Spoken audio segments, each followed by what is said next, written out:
Sylvain Gintley on the Suzuki, Happy Cyrene, the battered brute.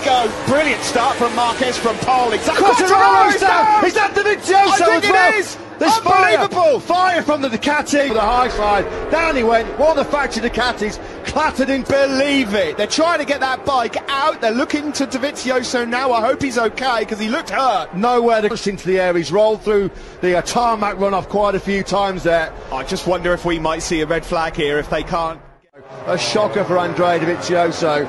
Marc Marquez now has Damn me back straight into Brooklands from Rossi and Rins with Vinales then following Morbidelli.